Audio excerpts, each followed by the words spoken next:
I'm going to talk about how you do SEO with no time and even less budget, because I know that lots of people come to these events because they're like, oh, I'd love to hire you, Andrew, but I can't possibly afford you. Or I'd love to work with an agency, but I can't afford an agency. So this is how I would suggest for those sorts of people you do SEO, or like, you've got a marketing team of one, and that's you, but you're also the CEO and the CFO and the logistics team. You're trying to do all those things. You have even less time. Even if you did have the budget, you don't have the time. So we can hopefully do some of those things. Hopefully you know who I am by this point, but the reason I put this in is because I've got this link in the middle here for optimisey.com/co-work crew. That's where you can download the slides. If you've got super fast Wi-Fi, you can do it now and follow along. But that's, again, you don't need to note down everything. So I'm going to talk about some of the tools I use and the names of all these kind of things. You don't have to remember them. It's all in the slides. There's links in all of that kind of stuff, so you can find it all there.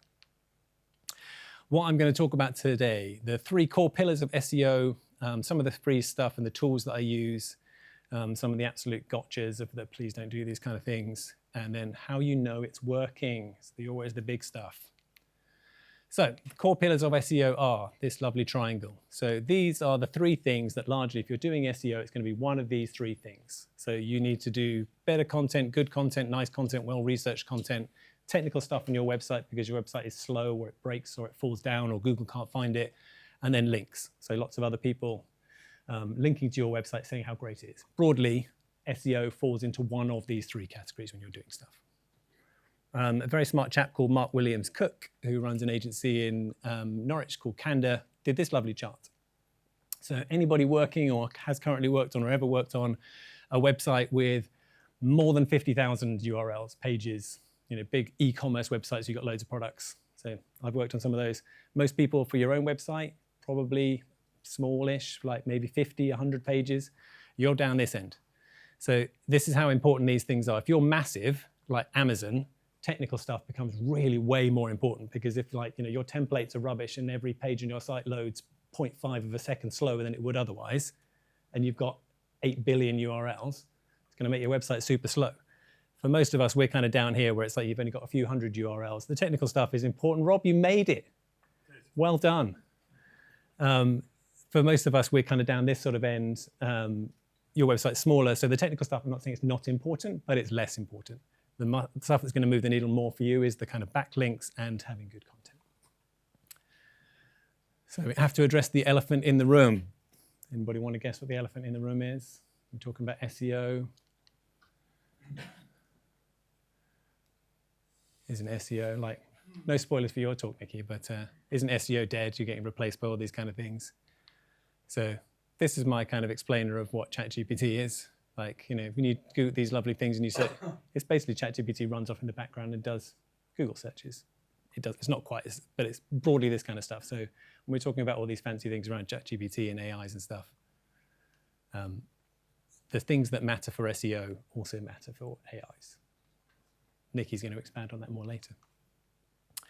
So all these things about how do I rank in AI, how do I rank in Gemini and Perplexity and Claude and Google and all this kind of stuff. It's all the same levers that you're pulling, technical SEO and stuff. And some of the interesting stuff, because Google has been doing this kind of stuff for 20, 30 years, longer than that, they've learned really well how to spot spam and knock it out of the search rankings. ChatGPT, Gemini, Gemini's Google, so ChatGPT, Claude, OpenAI, all these kind of things, they're struggling with this kind of stuff because they haven't seen this battle before. They haven't fought the same fight. Google's been fighting for 30 years. So they're falling for all the spammy crap that used to work decades ago. So back when I started out in SEO, if you wrote Britney Spears tickets on any page, it would make that page rank higher because Britney Spears was a really sought after keyword term that had loads of people searching for it, and you would rank, even if you were selling shoes. So you'd write Britney Spears tickets in white text on a white background and hide it on the page everywhere, and your page would rank. It was great. So lots of that kind of spammy, crappy stuff that used to work back in the early 2000s is really fooling a lot of these kind of AI machines. And they're getting better and they're learning very quickly and they're knocking this stuff out. It's the kind of stuff that works until it doesn't. But that's some funny stuff with the AIs and things. So, but broadly, the levers that you pull to rank in AI are the levers that you pull to rank in search. I like to put this kind of stuff in an analogy as well. I'm big on analogies.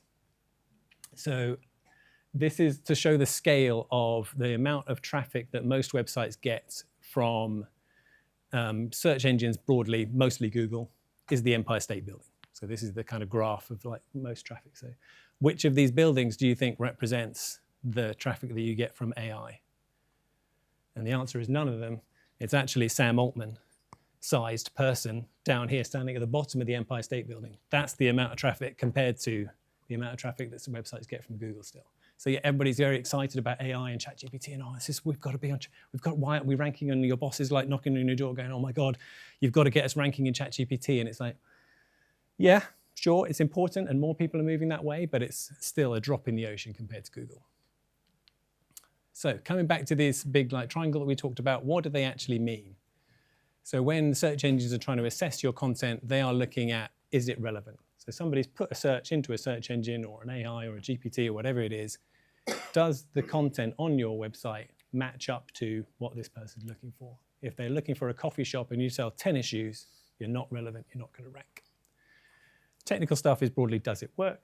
Can Google find it? Can searchers find it? When Google sends traffic to that page, are they going to have a good time because the page loads quickly and it looks nice and all the buttons work, all that kind of stuff? And then the links is broadly, is it famous? Of course, on your website, you're going to say, I'm the best tennis shoes salesperson in the universe. You should definitely buy tennis shoes from me. They're the best tennis shoes. Of course you're going to say that. You're not going to go, well, buy them if you want. They're not bad. Some people do that. But who else says it? If you say you sell the best tennis shoes, who else says?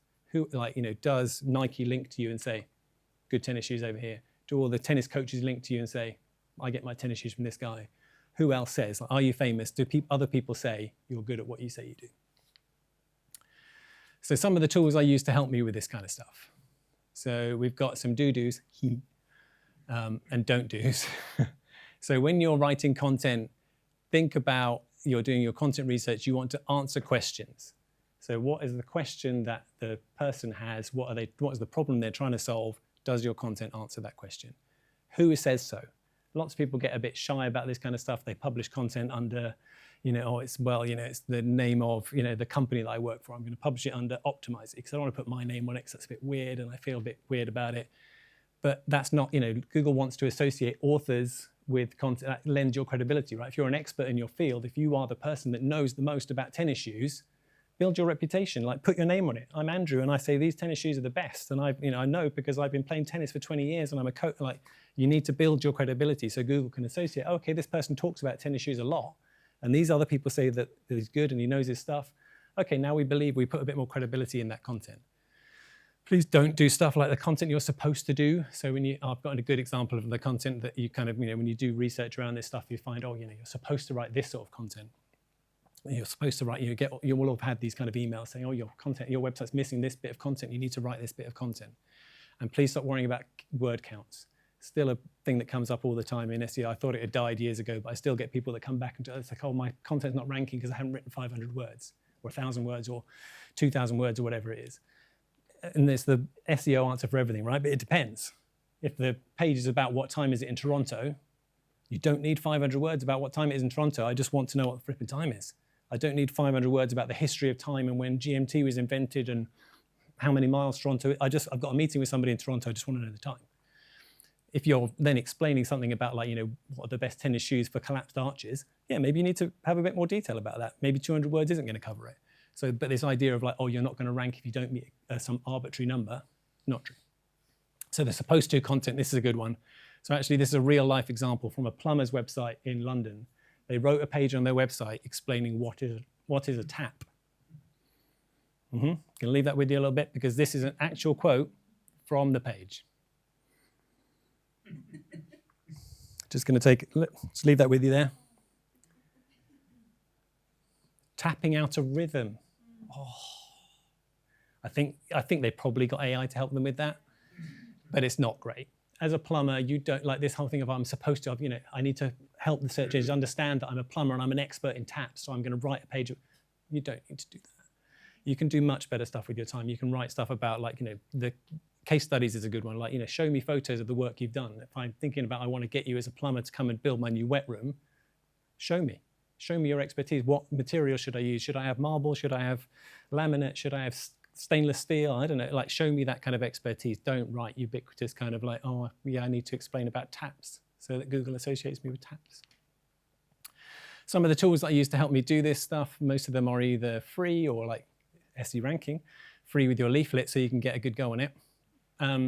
Also Asked is a good one, so alsoasked.com. When you go on Google and you search something and you get that little box that comes up underneath that says people also asked these other questions. So you put in like, what are the best tennis shoes for collapsed arches? And it says, well, people also asked, what are the best tennis shoes for clay courts? And what are the best tennis shoes for men? And what are the best tennis shoes, if you've got a limp, I don't know, whatever it is.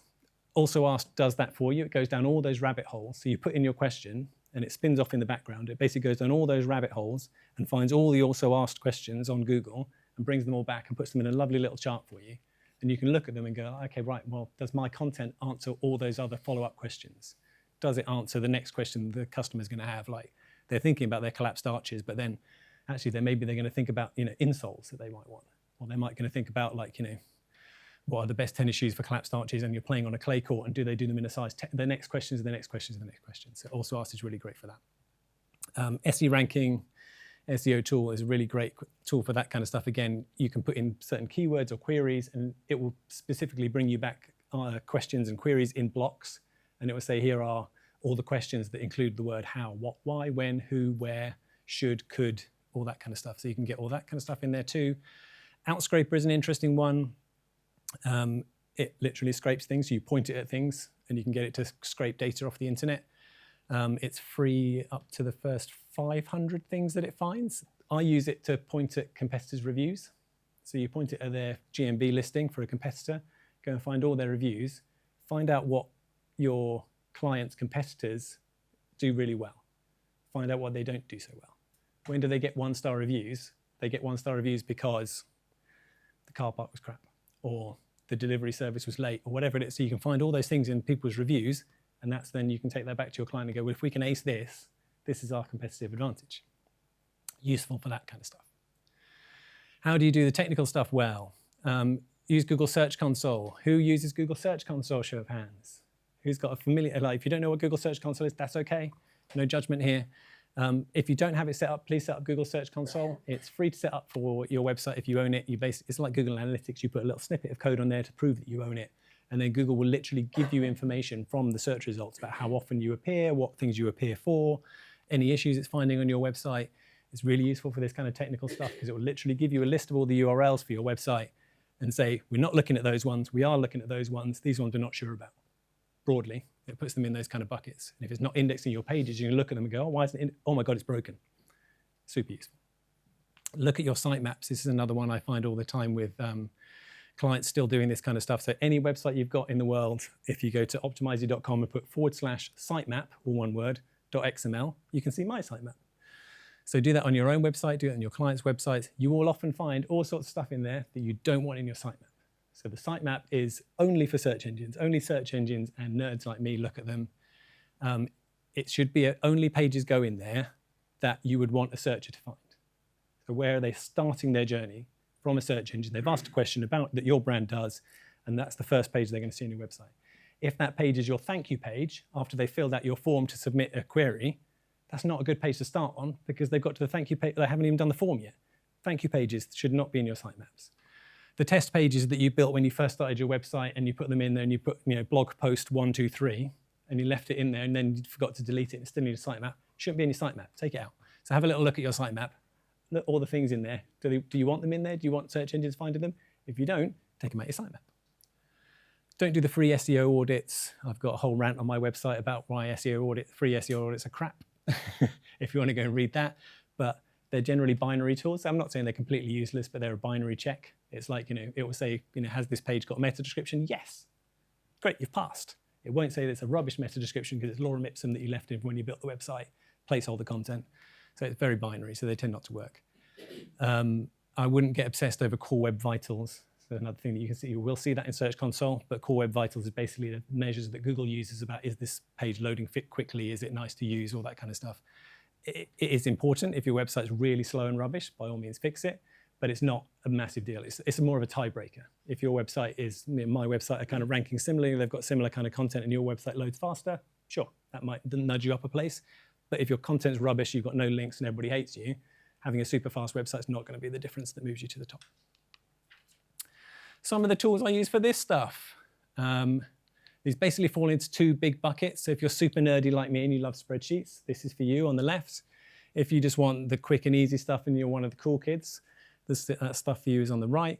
Google Sheets is basically Google's free version of Excel. You can link it up with some really nice stuff. You can export all your data out of Search Console and dump it into a spreadsheet and then start to do really cool stuff with it with regex and searching through it and filtering it all and screening out all the keywords that you don't want, all that kind of stuff. Super fun to play with.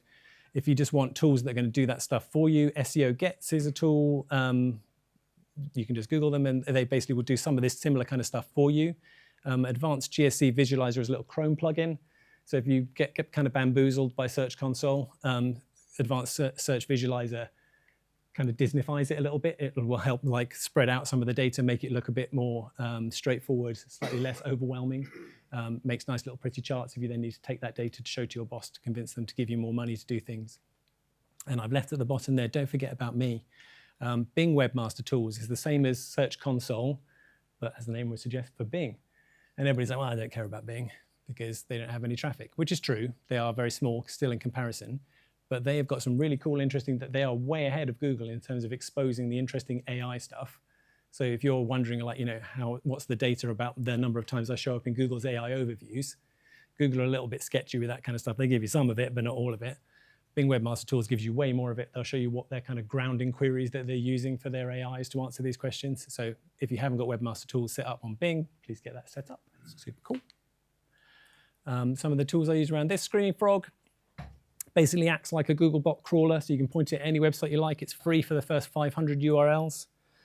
So you can use that to kind of point at things. It will find all the things that that are broken on your website, kind of useful for that. Clarity, does anybody remember like Hotjar? You know, when you have like video on your website and you could like have recordings of people using your website and it would show where they were clicking or not clicking and all that kind of stuff. Clarity is Microsoft's version of that.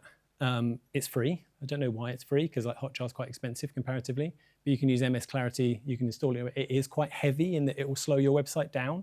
So you can install it on your website for a few weeks, get some useful data, then maybe take it off again. So, but that's kind of useful to then see where technical things might be going wrong with your website.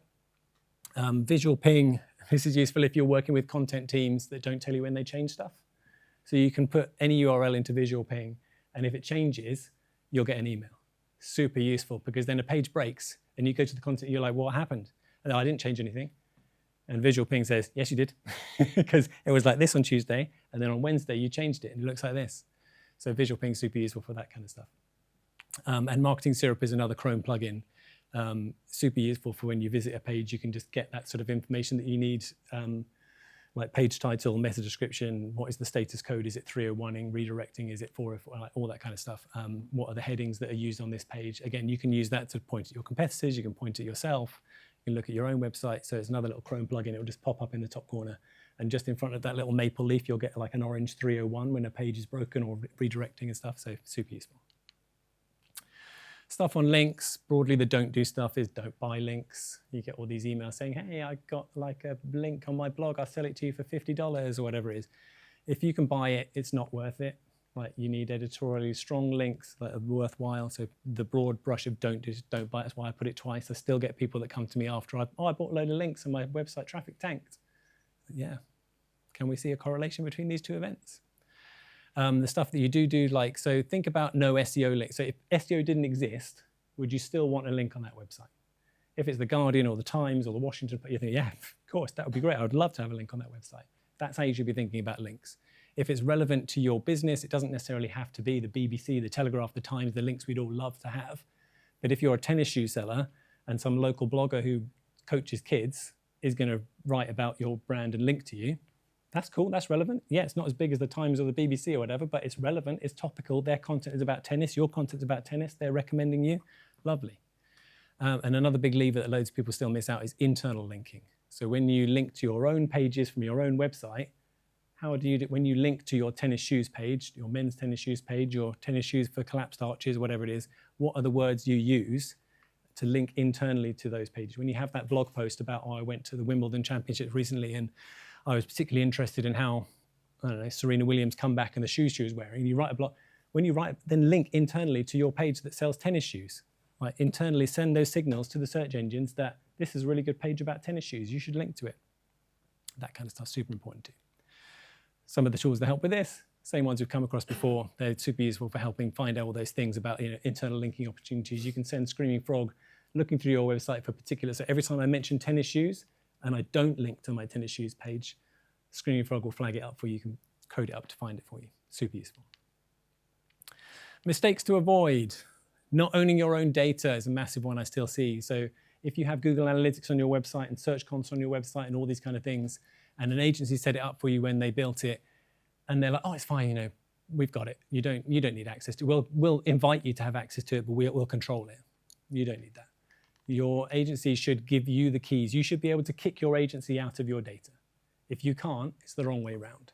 So I'm currently working with a client who's doing the exact same thing, where all their data is under name of agency's analytics account. So that means that if ever they move away from that agency, they lose all their data. So you need to own your own data. Go and check when you get back to your office. If you don't own your data and you can't remove your agency, try it, kick them out, see what happens. If they go, oh my God, you broke our thing, it's like really terrible. You can go, oh, sorry, that was a mistake, and add them back in again. But if you can't kick them out, it's the wrong way around. Don't take shortcuts. Talked about that kind of stuff about buying links and obsessing over the wrong metrics. So we'll come on to more about that in a second, about people getting very excited about the wrong kind of numbers. Because how do you measure the success? How do you know where you're doing a good job? How do you know where all the stuff you've done is making a difference? You can go to your boss and ask for more resource, for more time, for more staff, whatever it is you need. These are the things that are the wrong metrics. So our DA is now 49%, 49%. We've all had this. Again, you probably got those emails saying, oh, I'll sell you a $10 link on a DA 50 block. DA is domain authority. So it's like SEMrush and Moz brought it in as their kind of approximation of how strong a domain is. It's a mark out of 100. Wikipedia is 99, say. My blog is like 3. So it's broadly that kind of thing. So, but it's the wrong number to measure because it doesn't matter. Because if your blog is about tennis and it's got a DA of 3, and your blog is full of crap that's bought links and your DA is 95 because you just bought a load of links because you tricked the SEMrush system into giving you a high DA, and now you're selling links on that site for $500 a go, good luck to you, but that's not an important metric to measure. Bounce rate's down to 23%. I've had lots of people celebrate this. Doesn't mean anything. Bounce rate is a stupid, you can talk to me more about why bounce rate is a stupid metric, but like a one-page visit could be brilliant success. If you come into the Optimisey event tonight, you go, I can't remember what the bloody postcode is. Come to my website, you look at the thing, you go, there's the postcode, and you leave. You've bounced. It's a one-page visit. But it was a great visit. You came, you got the information you needed. You probably wouldn't have turned up without it. Still, stop measuring bounce rate. It's a rubbish metric. 12 new keywords rank on page 1. What keywords? The right keywords? The ones that we want to rank for? Britney Spears tickets? Cool. Do you sell Britney Spears tickets? No. Not the right thing to measure. Nobody cares about those metrics. They're all the wrong things to measure. Marketing 101. Any proper marketers who've done like marketing qualifications in the room? You've done this kind of stuff? Yeah. You're like aware of these kind of things like funnels, awareness, consideration, conversion, loyalty. Yeah, see? Even without marketing qualification, you know your stuff, Simone, see? So you get, and it comes down to money, right? So you go through all these lovely stages of a funnel through a proper market. SEO can map to this. This whole thing of, oh, it's a bit of a dark art, SEO, isn't it, really? It's not. If you can't map it to this kind of stuff, you can. So awareness, your search visibility. How visible are you in search when people search for that thing you do, the thing you make, the thing you sell? Do you appear? You're not visible? Nobody's aware of you. When you do appear, how are you getting on there? Are they then coming back and searching for you by brand? They search for Andrew's tennis shoes. I've got into their mind. And then when they get there, do they then sign up for your things? Do they then download your stuff? Do they sign up to your emails? Do they follow you on social? Yada, yada. Sales and bookings, money, dollar bills. Like, after they've done all this stuff, are they giving you money? They signed up for your emails, great. Now are they buying stuff? Cool. You can track all of that kind of stuff. And then do they come back?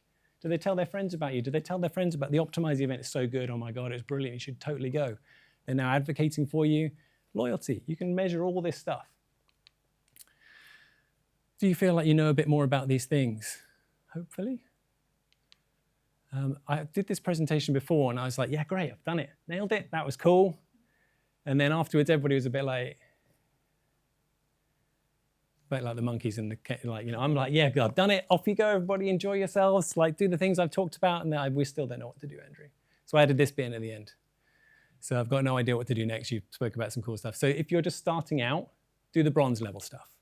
Set up Search Console. If you haven't got Search Console set up, please get it set up on your website.